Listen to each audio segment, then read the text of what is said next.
JP माने geometric progression, formula याद तो है बट क्वेश्चन सॉल्व नहीं हो रहा है।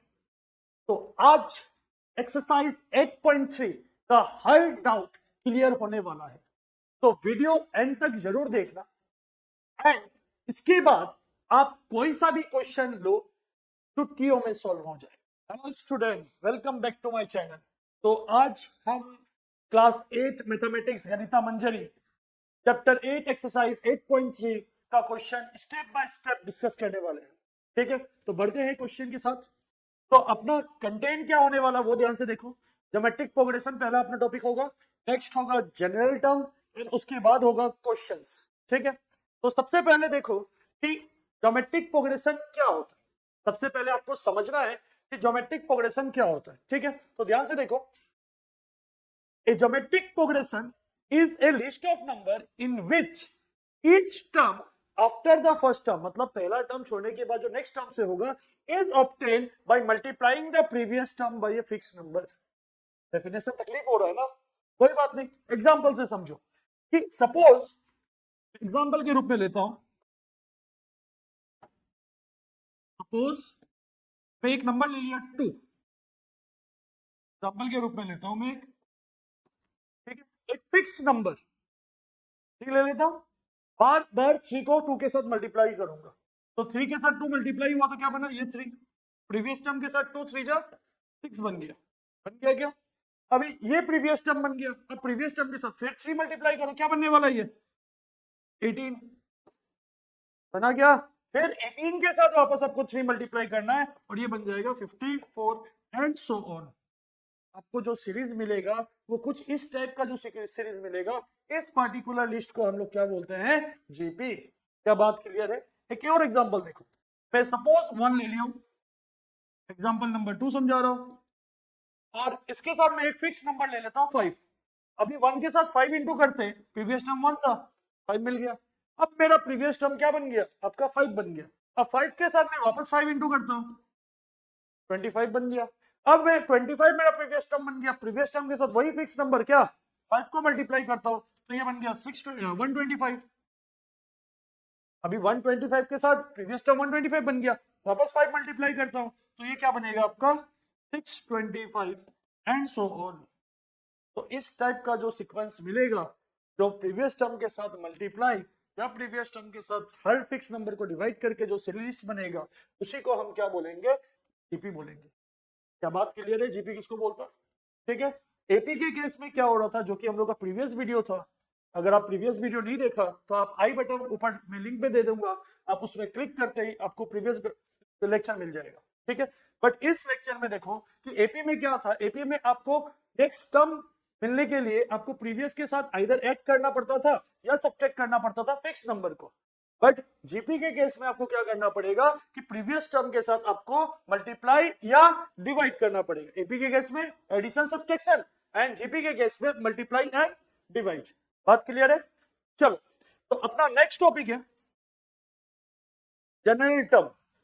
ठीक है, तो जीपी का जनरल टर्म कैसे निकाला जाएगा वो देखो। तो मैं फिक्स कर लेता हूं, एक नंबर फिक्स कर लेता हूं मैं ए।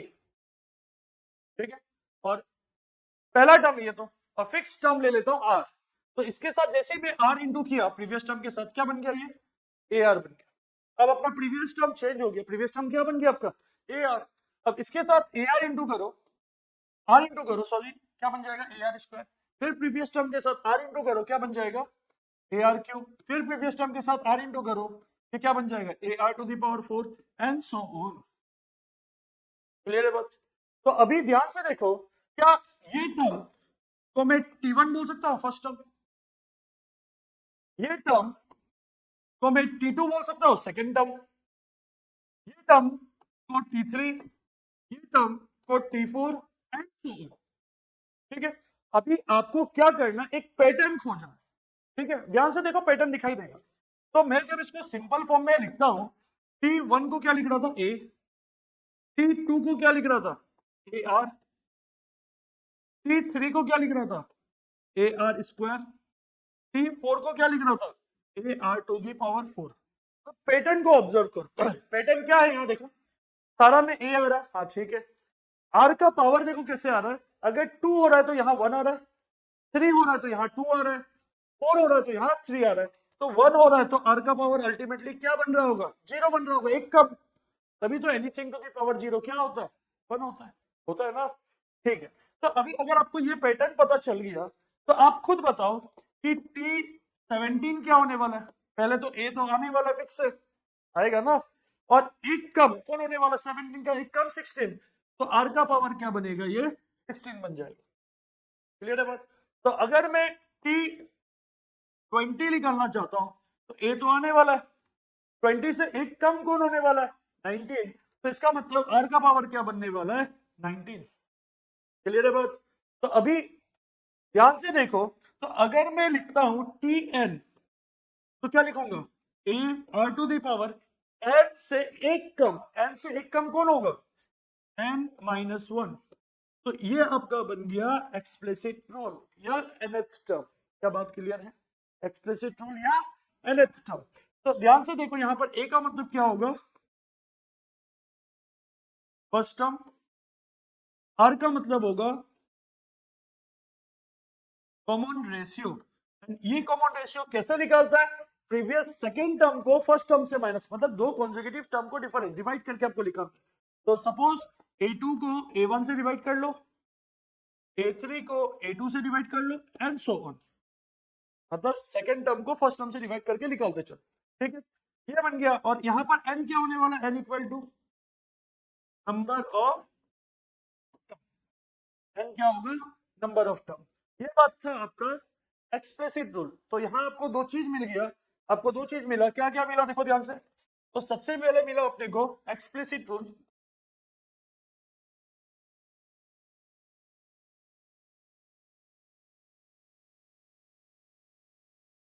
एक्सप्लिसिट रूल क्या होने वाला है कि Tn equal to A R to the power n-1, ये आपका एक्सप्लिसिट रूल होने वाला है, किसके लिए, जीपी के लिए।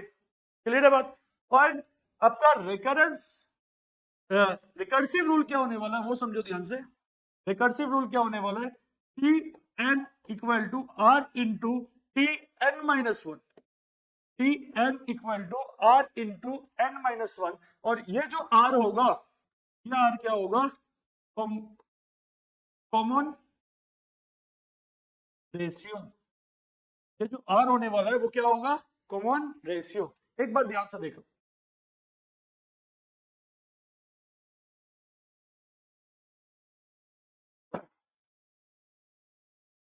ठीक है, आगे बढ़े, चलो। तो अपना नेक्स्ट क्वेश्चन है जो कि एनसीईआरटी 8.3 का पहला क्वेश्चन है। क्वेश्चन क्या बोल रहा है देखो ध्यान से, फाइंड द 12th टर्म, आपसे क्या पूछ रहा है, 12th टर्म निकालो of a GP whose common ratio is, मतलब आपको क्या दे दिया, कॉमन रेशियो दे दिया। कॉमन रेशियो कितना दे दिया, 2 दे दिया। और क्या पूछ रहा है, 8 टर्म दे दिया 192, मतलब T8 दे दिया आपको 192। आप खुद बताओ कि जीपी का 8 टर्म कैसे निकालता है, पहले तो ए आता है, ये लो लिख दिया हूं, 8 से एक कम, 8 से एक कम, आर का पावर ये हो गया 7 इक्वल टू 192, लिख सकता हूं। तो यहां क्या बनने वाला देखो, ए इंटू 2 का पावर 7 इक्वल टू 192। तो मैं 2 का पावर 7 को अलग अलग स्प्लिट कर देता हूं, 2 का पावर 4 इंटू 2 का पावर 3, बेस से मैं पावर प्लस करने से 7 बन रहा है, चेक करो नीचे, बन रहा है। क्यों किया ऐसा, क्योंकि सर मुझे पता था कि 2 का पावर क्या होता है, 4 16 होता है, 2 का पावर 3 क्या होता है, 8 होता है। तो 8 के साथ 192 कैंसिल हुआ तो क्या बना 24, और ये 8 के साथ कैंसिल आउट हुआ तो 3/2। तो इसका मतलब आपको जो चाहिए था ए का वैल्यू वो क्या मिल गया, 2/3 मिल गया। तो अपने पास दो चीज चाहिए था, क्या क्या चीज चाहिए था, ए चाहिए था, आर चाहिए था। ए तो मिल गया और आर क्वेश्चन में ऑलरेडी दिया हुआ है। आपसे क्वेश्चन क्या पूछ रहा है, बोला कि सर 12th टर्म निकालो, क्या बोल रहे हैं कि सर 12th टर्म निकालो, तो चलो 12th टर्म निकालते हैं। तो T12, तो जीपी के अनुसार T12 क्या होने वाला है, A R to the power 12 से एक कम कौन, 11। तो ये क्या बनेगा, ए का वैल्यू था 3/2 इंटू 2 का पावर 11, ठीक है, इसके साथ 10 टाइम्स, तो ये बनेगा 3 इंटू 2 का पावर 10, दैट इज 1024 मल्टीप्लाई करने के बाद 2703, तो ये आ गया आपका फाइनल आंसर। क्लियर है क्या बात? देखो ध्यान से,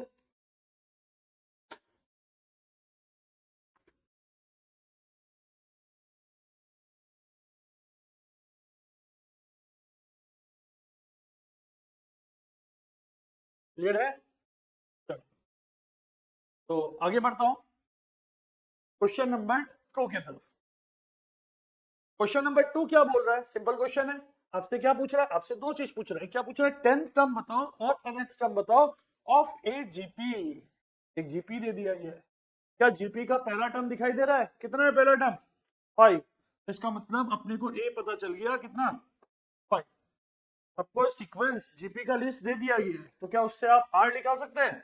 आर का फॉर्मूला होगा A2/A1। यहाँ A2 कौन है? Second term. 25/5, ये क्या बन जाएगा? 5। आप अगर फॉर्मूला T2/T1 लिख रहा है, वो भी बात एक ही है। ठीक है, तो आपसे क्या पूछ रहा है? A10 लिखा दो, मतलब T10 बोल दो। T10 या A10 एक ही बात है। T10 लिखो या A10 लिखो, उससे कोई फर्क नहीं पड़ता। तो T10 क्या होगा? E r⁻9। ए का वैल्यू कितना था? 5 इंटू 5 का पावर 9, तो बेस्ट से में तो पावर प्लस हो जाएगा। ये क्या बनेगा? 5 का पावर 10। तो सॉल्व नहीं करना, यहीं छोड़ देना। ठीक है, आपसे क्वेश्चन में और एक चीज पूछ रहा है। क्या पूछ रहा है? टी एन पूछ रहा है या ए एन, एक ही बात है। A r⁻n-1, वैल्यू डालो 5 इंटू 5 का पावर n-1। तो पहला 5 का पावर कितना था? 1 था। तो बेस से में तो पावर क्या होने वाला है? प्लस होने वाला है। तो 5 का पावर 1 प्लस n-1, 1 के साथ 1 कैंसल आउट हो गया, तो 5 का पावर क्या बन गया? n बन गया। एक बार अच्छा से ऑब्जर्व कर लो।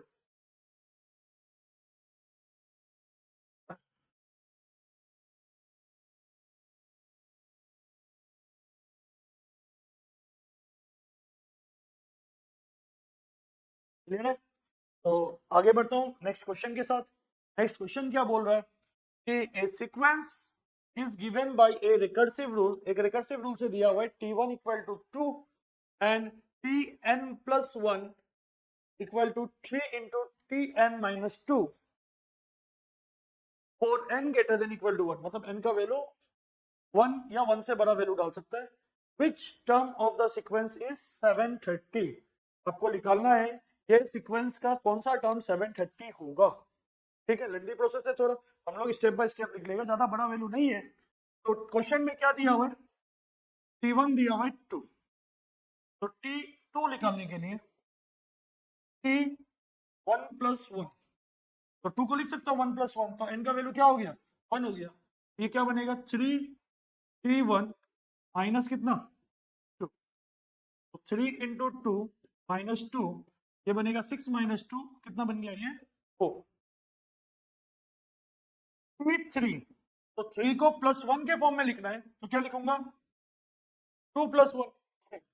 तो n का वैल्यू क्या होगा? 2 होगा। तो क्या बनेगा ये? यहां डालने के बाद क्या बनेगा ये? 3 into T2 minus 2, 3 into 4 minus 2, और ये होगा 12 माइनस 2, दैट इज कितना? 10। तो अपना T3 तक निकला, बट वैल्यू अभी तक नहीं आया कि 730 तक पहुंचना है अपने को। नेक्स्ट आने वाला T4। T4 को क्या लिखूंगा?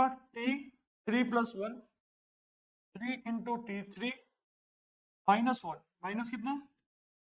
3, 2, 3 इंटू 10 माइनस 2, ये कितना बनेगा? 28।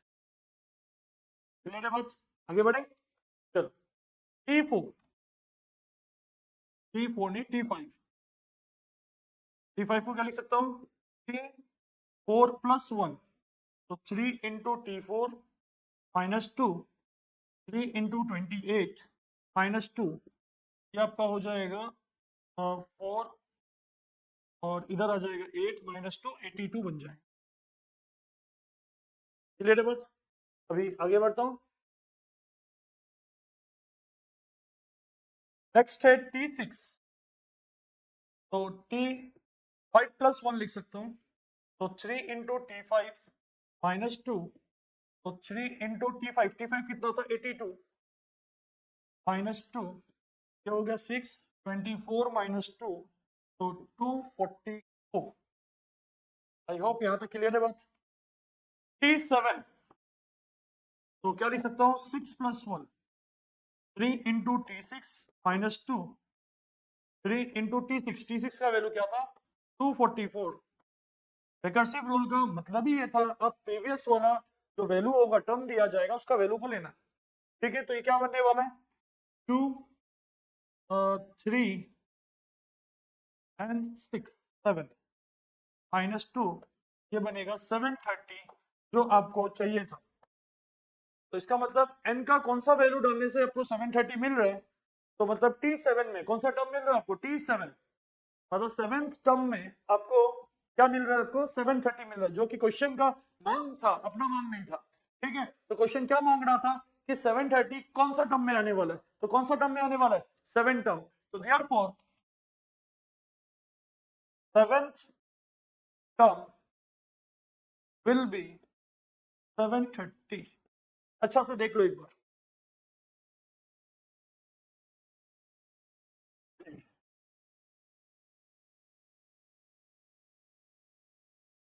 समझ आ रहा है।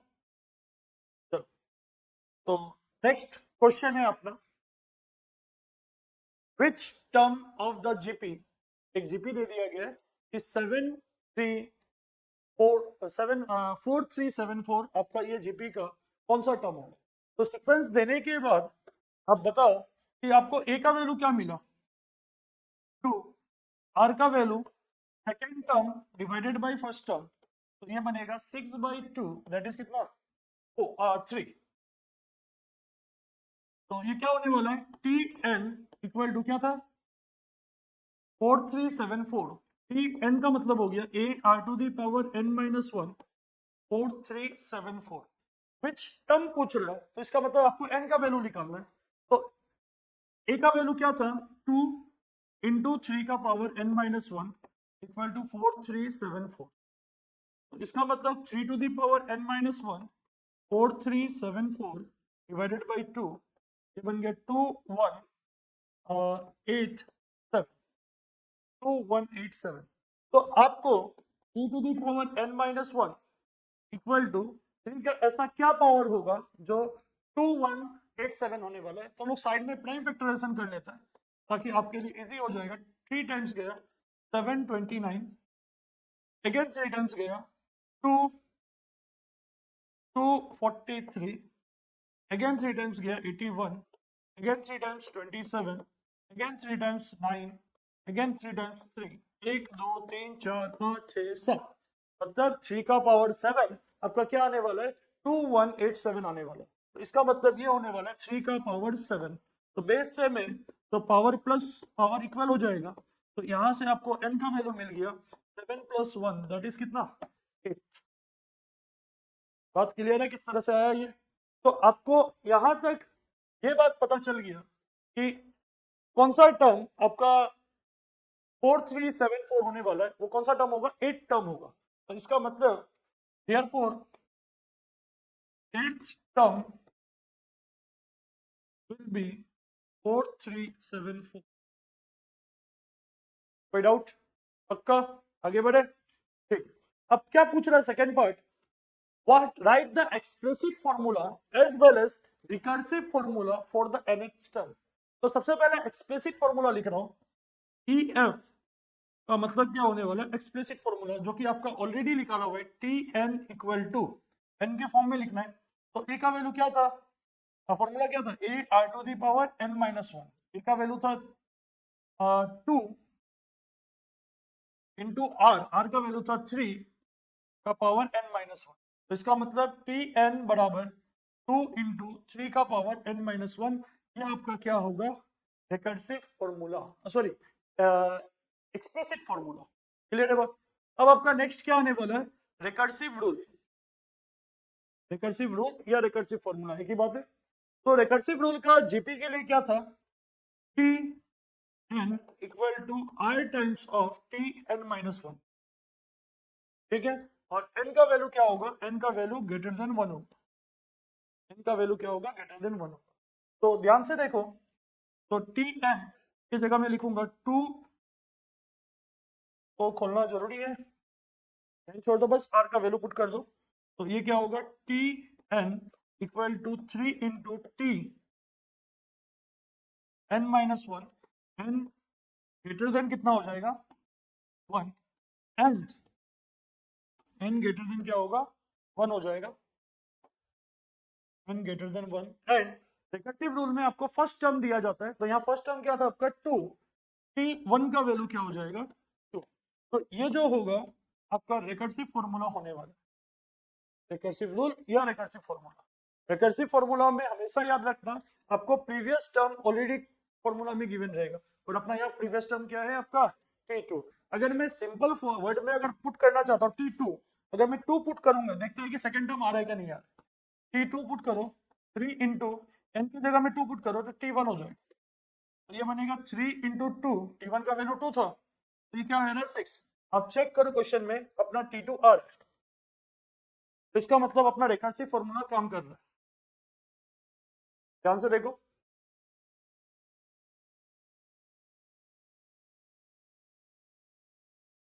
डन। नेक्स्ट क्वेश्चन की तरफ आगे बढ़ते हैं। नेक्स्ट क्वेश्चन क्या बोल रहा है, ध्यान से देखो। A ball is dropped from a height of 80 metre, एक बॉल को 80 मीटर हाइट से ड्रॉप कर दिया गया, ठीक है।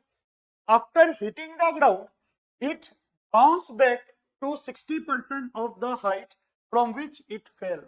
मतलब अगर ड्रॉप करने के बाद, ऐसा तो बात नहीं है 80 मीटर से ड्रॉप करेगा, वापस ड्रॉप के बाद 80 मीटर पहुंच जाएगा, वो तो कुछ कम होगा। वो कितना कम होगा, 60% वो अपना हाइट जाएगा, मतलब 40% कम हो जाएगा, ठीक है।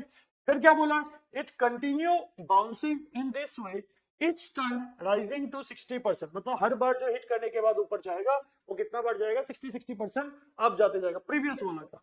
अब क्या पूछ रहा है, what height does the ball reach after the fifth bounce, fifth bounce के बाद वो बॉल कौन सा पोजीशन तक पहुंचेगा, ये आपको बताना। हम लोग पहले फर्स्ट पार्ट को समझते हैं। तो सबसे पहले बॉल है ये पोजीशन में, और ये कितना ऊंचा से आने वाला, ये 80 मीटर हाइट पे था पहले। कितना ऊंचा है ये, 80 मीटर, 80 मीटर तक तो आ गया नीचे, फर्स्ट हिट हो गया उसका, फर्स्ट हिट यहाँ हुआ सपोज, ये उसका क्या हुआ, फर्स्ट हिट के बाद वो ऊपर चला जाएगा, फर्स्ट हिट के बाद वो ऊपर चला जाएगा। बट ऊपर जो जाएगा पुराना वाला हिट का कितना परसेंट जाएगा, 60% जाएगा, ठीक है। तो height after first hit 80 into 60% का मतलब हो गया 60/100, तो ये हो गया 6/10, मतलब बार बार हम लोग 6/10 को मल्टीप्लाई करेंगे, 0 से 0 चला गया, ये क्या बना 48 मीटर। बात समझ आ रहा है। तो इसका मतलब आफ्टर 80 मीटर हाइट के बाद बाउंस होने के बाद बॉल कितना ऊंचा तक गया, 48 मीटर तक ऊपर गया, ठीक है। तो बॉल वापस नीचे आएगा, ठीक है, उतना डिस्टेंस ट्रेवल करेगा, फिर वापस सेकेंड हिट के बाद बॉल फिर ऊपर जाएगा, जाएगा क्या। तो हाइट आफ्टर सेकेंड हिट, तो जितना भी पुराना था उसका 6/10%, मतलब 60%, 6/10 का मतलब 60%, 0 0 कैंसल आउट हो गया, तो ये कितना हो जाएगा, 8 कैरी 4, 24, 25, 24 है ना 28, और पॉइंट पुट कर दिया 28.8 मीटर। कितना आ रहा है ये 28.8 मीटर। क्या बात है, यहाँ तक क्लियर है। तो इसका मतलब अभी जो ये हाइट जाने वाला है 28.8 मीटर ऊपर जाने वाला है, अब वापस नीचे आएगा। अब क्या होगा, height after third hit, third बार जब हिट करेगा तो 28.8 इंटू 6/10, क्लियर है क्या बात, ठीक है।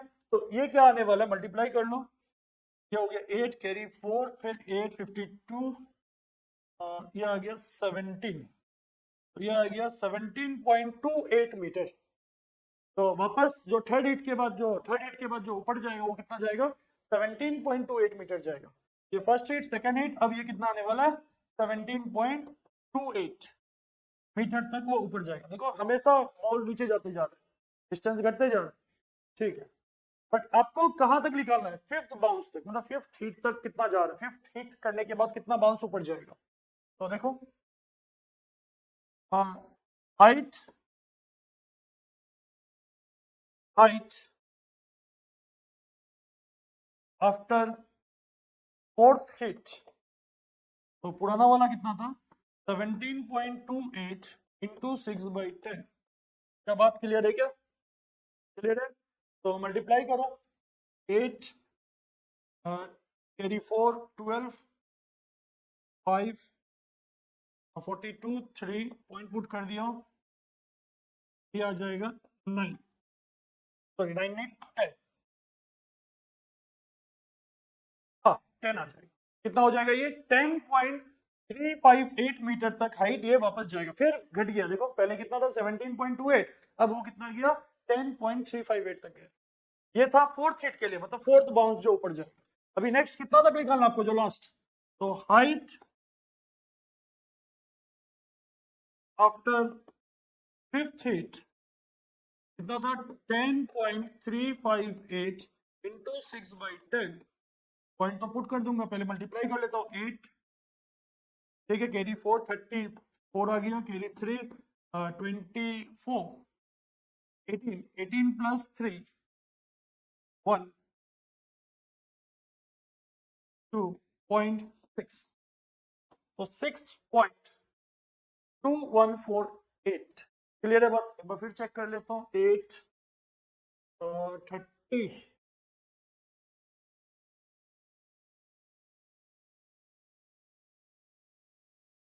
ठीक, क्लियर है बात? तो ये हाइट तक आपका क्या होने वाला है फिफ्थ बाउंस। मैं एक बार वापस समझा देता हूँ, ध्यान से देखो।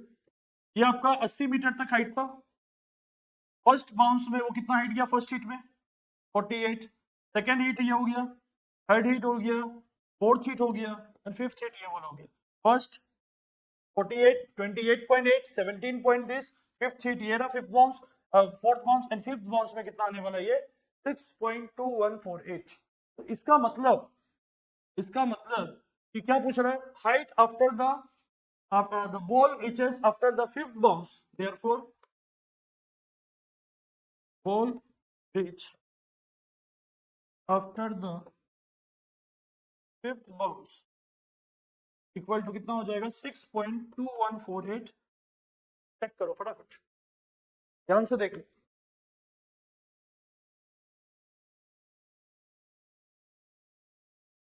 क्लियर है बात?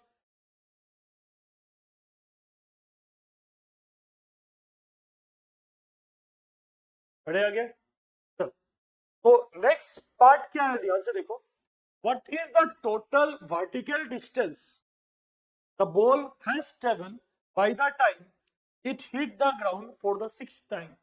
मतलब 6 हिट के आगे 6 टाइम में जब हिट करेगा उससे पहले तक वो कितना बॉल ट्रेवल किया, कितना टाइम डिस्टेंस ट्रेवल किया। ठीक है, फर्स्ट मैं निकालता हूँ, कलर चेंज कर देता हूँ ताकि आपको इजी रहे। टोटल डिस्टेंस इक्वल टू, तो मैं यहाँ दिखाते दिखाते साथ साथ में प्लस करता रहता हूँ। पहले हो गया 80 मीटर, ये लो 80 आ गया, पहले तो 80 मीटर नीचे आया। ठीक है, फर्स्ट हिट के बाद वो कितना ऊपर गया, फर्स्ट हिट के बाद वो गया 48 मीटर, गया ऊपर 48, फिर वापस नीचे वो 48 आया, फिर वापस वो 48 आया, मतलब 2 टाइम्स 48 हो रहा है। ठीक है, फिर उसके बाद वापस हिट के बाद वो वापस ऊपर गया, तो नेक्स्ट कितना हाइट गया वो 28.8 टाइम्स गया। अब वो जब ऊपर जाएगा तो नीचे भी तो आएगा, तो नीचे जैसे ही आया वो कितना टाइम्स हो जाएगा, सेम डिस्टेंस वापस आ गया।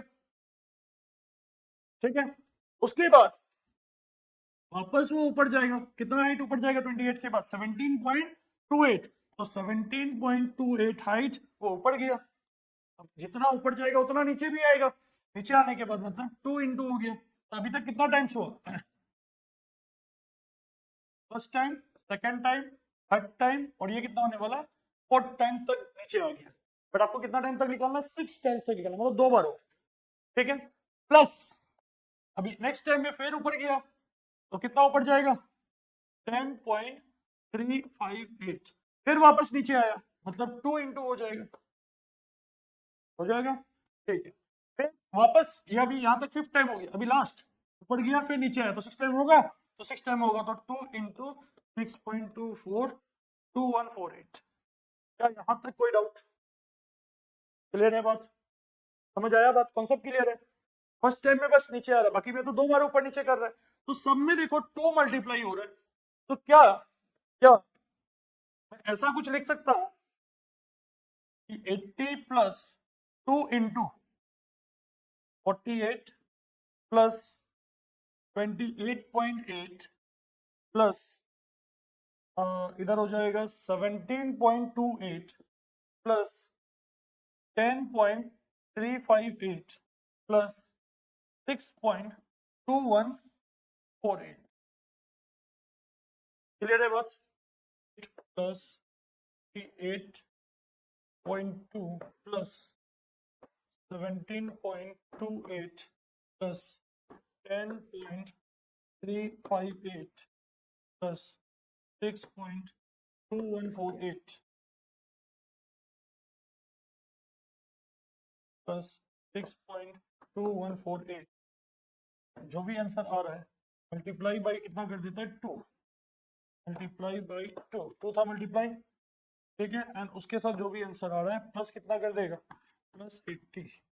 आपका फाइनल आंसर आ गया 301.3056 मीटर। ये डिस्टेंस आपका ट्रेवल करेगा, ये जो डिस्टेंस है फाइनल डिस्टेंस यही ट्रेवल करेगा। क्लियर है बात? समझ आ गया?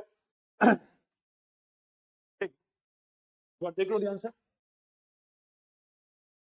अच्छा क्वेश्चन था। तो नेक्स्ट है अपना which term of the sequence, next question है अपना number 6, which term of the sequence 2 root 2 4 is 128। ध्यान से समझना। तो क्वेश्चन क्या पूछ रहा है, ए का वैल्यू 2 दिया हुआ है, आर का वैल्यू दिया हुआ है t2 divided by t1, that is 2 root 2 divided by 2, cancel out होने के बाद रूट 2।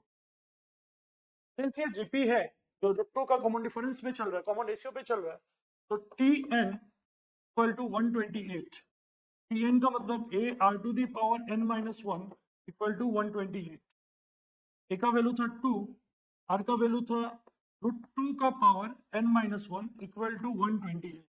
तो 2 को मैं नीचे भेज देता हूँ, तो 2 का power n minus 1 by 2 equal to 128 divided by 2, ये कैंसिल आउट होने के बाद कितना बनेगा 64। तो आप खुद बताओ, तो 2 का power n minus 1 by 2 equal to 64 हो गया 2 का पावर 6, तो बेस सेम है तो पावर प्लस पावर इक्वल होगा, n minus 1 by 2 equal to 6, तो n equal to n minus 1 equal to 12, तो n इक्वल टू 30। इसका मतलब जो 13th टर्म होने वाला है इस सीक्वेंस का वो क्या होगा 120 है। क्या बात क्लियर है? ध्यान से देख लो।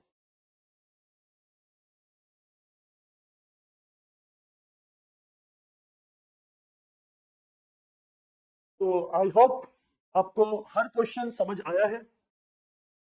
अगर आपको हर क्वेश्चन समझ आया तो वीडियो को ध्यान से देखना, वीडियो को लाइक करना मत भूलना, अपने फ्रेंड के साथ जरूर शेयर करना, ठीक है? Thank you.